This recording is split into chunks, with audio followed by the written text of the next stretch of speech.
Olga, I met you, I believe, a year ago, and you are the one today representing both Poland and United States, because as a Polish born, you moved to United States where you live now for many years, and you are running your beautiful agency that I know has really, really deep mission. And I as well know that you've been through deep transformation or deep inner work to get that feeling or the birth of that mission. So welcome to the CEO World Record. Thank you for having me, Laura. It's so exciting to be here. You're so welcome. And I have the first question that I thought that it's going to help maybe others as well to understand your expertise and what you do. What are the kind of core questions people turn to you when they seek for advice, and what type of advising or consultancy you provide them? Well, it definitely varies, I would say, depending on the client who's coming to me. I strive to help a lot of purpose-driven female CEOs. And one of the core questions I definitely get, first of all, is how do I run my company and get more clients? That's one of the first things they ask me. But I go back to the fact of how are you telling your story? Because it's really important to go back to how they're positioning their brand, and really thinking about themselves as a thought leader. Not and It's not just for people building personal brands, although I do help that category a lot. It's about even bigger companies thinking as a human being that I want to put my story out there with a human element. So I get a lot of questions about how do I tell my story, then how do I capture my personality? And if we're doing done for you work, then how are you going to actually capture my voice? So I get a lot of these questions coming at me, but I always assure people that I've been in media and marketing for a really long time, and I can assure them that I have a really special technique of getting their voice and story out there or teaching them how to do it themselves. Let's go deeper into that part, because it took me as well some years to truly, go like in myself and understand what is my voice, what do I want to speak about, what is my obsession, and how do I find a proper way to get it out, because that requires courage, that requires, like for me as English as a third language, other barriers I had to overcome. So what I want to take our conversation it is to, because you've been working with so many different and various industries and different level of leaders, uh, like maybe you see certain tendencies that are withholding people back, withholding these brave leaders back from not being that voice of their mission or purpose. What are these obstacles normally? So, one of the things I definitely see time and time again is that our mind is one of our biggest blockages. We tend to go inside and have all these fears come up. One fear that comes up across the scope, no matter how big of a leader I'm working with or small, basically the question and the fear that comes up for them is, am I good enough? Is my story good enough? There's so many better leaders out there with a more compelling story. And I always tell them, your story is compelling, because no one has lived and experienced what you have. And everything you've created in your business to this point has been unique. And that's something that should be told, all your experiences, because people, A, learn from that, and B, you inspire others who are at the point you are or just a little bit behind on what you've accomplished, and you can further motivate them to do the same thing. So that's one of the things that comes up, and I always try to go deeper. What's really causing that? Where did that belief first start? So some of what I do is a little bit of mindset work actually first, before I get into strategy with them and storytelling and turning them into a thought leader and doing all the marketing things. I dive deep a little bit into the mindset portion, because it's really important that we change those beliefs, change those paradigms, so they start to see themselves as that thought leader, because then they can come out authentically in front of their audience, and that fear will start to drift away. Of course, I always tell them that it's okay to feel nervous the first few times. For instance, a lot of people now are turning to video, right, as a way of content creation and telling stories. And always say that it's okay to feel a bit nervous the first few times you do it, because it's not natural. You haven't done it before, so it doesn't feel natural to you. But the more you do it, the more you'll be presenting yourself just as you envision yourself in your mind. All right, I see. Yeah, the reason why I ask it is that I as well meet yeah, that type of fears coming from us. And there is another actually limited belief which I've met when it comes to being the voice of the purpose or impact, especially when it comes to CEOs or high high position leaders. It Mhm. is that there is this belief that communication and doing this type of communication, being the voice, is not a value adding kind of thing that is appreciated by the board, by your people. It's like this, it's, I don't even know where it comes from, but especially for men, I believe, not everyone, it's like they feel that it's not something like, tangibly, I can deliver some results. So I just really wanted deliberately to speak about that, because I think that with the CEO world record, we aim to, as well, why the reason why we do it in the video, because we want to break that barrier, and we Yeah. want people to speak about that, even though it's not yet perfect. We are not yet maybe even measuring that, because we don't yet understand how to measure that, but that's okay, because as Mhm. long as we know why we exist and what's our mission, no one else can speak up for that, and it's kind of a part of Exactly. our job, I would say. All Yeah. right, And so when you were saying just with perfection, just to make a point there, I always encourage people not to think that way, because it will never ever be perfect. And there's no such thing as perfect. It will keep evolving with you, growing with you. So think about it that way, that, as leaders of companies, everything we do evolves with us. And the impact we make evolves with us as well. So never let things discourage you when you're thinking, oh, it's not perfect yet, so I can't do it. No, get out there, do it, because it's all about taking the action steps and letting it grow with you. it's comforting, I would say. Let's answer the world record question. So, Olga, how is the world better off because your company is in it? So I'm on this big mission, I would say.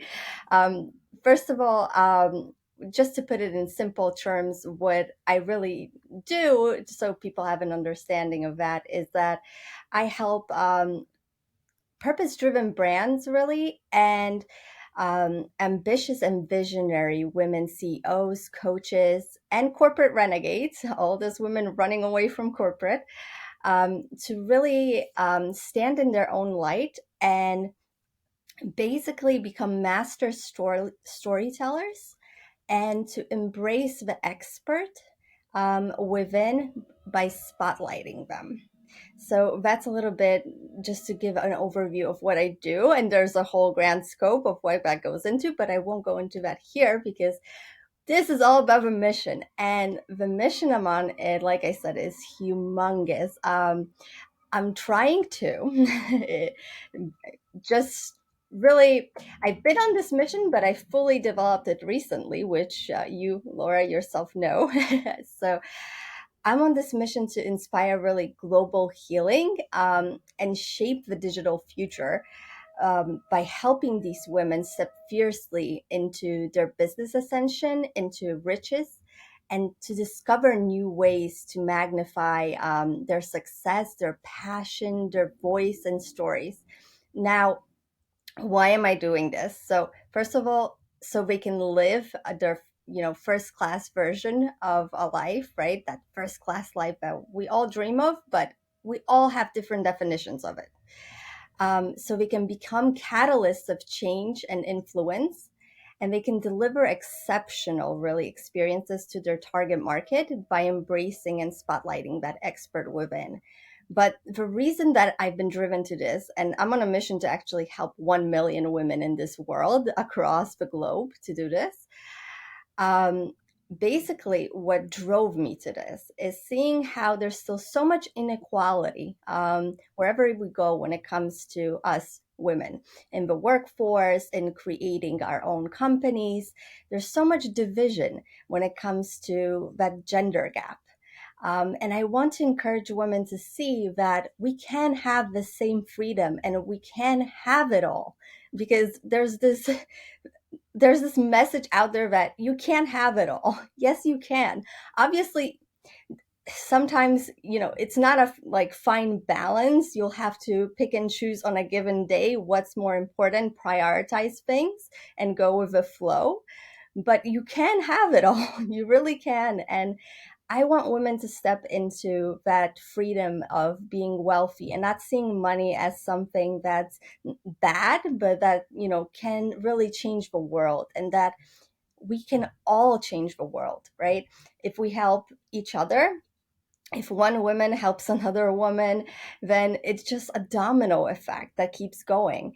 And we think about future generations, how that will impact them. The women will grow up much more empowered, much more confident, if they see their mothers or their aunts, anyone around them, their empowering figures, that this is possible, that I can have my own business if I want to. If I don't, it's okay. If I want to work for somebody else, but I can have what I desire, you know so I'm trying to help spread the message of wealth and freedom for women, that they can really have it, and that they don't have to rely on somebody else.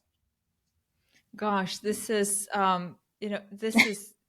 so needed, and you just explained that or layered that in such a elegant and yeah, eloquent way. And no, I know that actually it took it. I mean, that mission didn't just come like this, sitting down and writing on a piece of paper, because Yeah. you forced yourself to come up with a mission because whatever. You truly did a lot of inner silent work to get to like, yeah, to let that vision or mission be born. Yep. And what I want to touch now, it is that sometimes we feel in that doesn't matter how big or small our companies are, that we truly have to have the mission, we truly have to have the purpose, we truly have to have the understanding what impact we are creating. Yes and no, I would say. And you probably understand what I mean by Yeah. that. Yes, of course. But there is a difference when that is forced for the checkpoint, Yeah. and there is the difference when it is born through your deepest intentions, through the purest essence of who you are, and you truly feel oneness with that. Olga, could you take us to that journey? How did it started within you? What was that like? And where and how in your body or whatever you feel that it is a part of you, and that it is you. Yes. So I definitely feel it was always a part of me. I just hadn't really discovered it yet. It wasn't unearthed. So through the process of a lot of inner work, like you were saying, a lot of meditation for me. I took time to meditate on these things. I'm a very spiritual person. Not everyone is, obviously, so they'll use different techniques to get to their purpose. But for me, it was processed through meditation, through a lot of journaling, trying to see what am I passionate about? What do I want to change in this world? Do I want it to be small? Do I want it to be big? What's the meaning to me? Because it's all right if your purpose is small. Don't think that you have to impact the world with what you're doing. You can just impact your local community as a business owner. That's already a huge impact, I would say. But for me, I wanted to go bigger. I felt there was a bigger purpose to what I was doing. I felt there was so much more I had to say. There was so much more I could influence. I know I had all these different stories inside me that I was dying to tell. But I was trying to figure out what is the main topic around that? What am I trying to do here? Because I always knew I wanted to help women, but in what way? And finally, it came to me, and especially, I just had this moment. It's like a light bulb moment. You'll know when it happens to you. It's almost like you're being struck by lightning, but in a good way. um, so I was just listening to something. I think it was on YouTube actually, and somebody said the word gender gap. And all of a sudden, all the things I was thinking about started falling into place. And all these big ideas started coming to me. I turned off that YouTube and I started scribbling like crazy on a piece of paper because finally I knew. I knew what my purpose was, I knew what I was here to do. Um, and really, I also began recalling the stories of when I encountered these situations. And there were many. And one thing that I thought was always innocent, because it was, the way it was said was innocent, but it gives you the scope of how there's this problem of how we're perceived as women in society. Because back in my college days, one of my college professors told me, and he and I had a good connection. He was actually one of my favorite professors and I learned a lot from him. But he said something along the lines of, oh, well, you're going to have it easy because you're a woman. And he was indicating that I could flirt in the journalism interview to get actually the interview. Again, he had no bad intention saying this, but it just shows you how in this society we're perceived, and that how we look and how we act can get us advantages, so to speak. And when you think about it, that's something you want to change in society, because it should be about who we are as human beings, not because we're women and we're pretty and things of that nature. No, that should not matter. We're all pretty, we're all beautiful. Every human being, whether a woman or a man, we're all beautiful human beings, but we have something different, each of us, to show, and that should come through our knowledge, our talent, our expertise, not through what's here externally. So it just, I all of a sudden had all these stories, and looking back, how society really conditions us as women into these specific roles and things of that nature. And I was fueled. I was fueled up because, when we think of gender gaps, a lot of the time we think a lot about, Africa, things of that nature, Asia. And of course, there's so much inequality there. And I'd love to make changes happen there, especially. But also, here in North America, in Europe, we're encountering it every single day. And that's unfortunate in today's society. So I'd love to be able to impact those changes and make it a better place for, our generations, but also the ones that are growing up. It's just so wonderful, Olga, and I love your mission, and that it was truly born from your what matters for you. Because I am a deep believer that a mission or impact, it shouldn't be forced out. There has to be like natural space or empty void, to for that thing to emerge kind of naturally and spark the light. And yeah, it's just so profound that you came to that so naturally. So thank you so much for being with us. I loved our interview, and I really, really hope that more and more females, especially what we see with this world record, that it truly required me so many follow-ups to onboard female leaders, and still many, they are silent. So we truly want you guys to speak up. Thank you, Olga, for doing what you do, for being who you are. Thank you. And thank you for having me. I hope, that our missions, both of our missions, continue to spread and ignite fuel in this world for other leaders and other generations that are coming along and haven't yet figured out what they want to do, but hopefully we'll inspire them.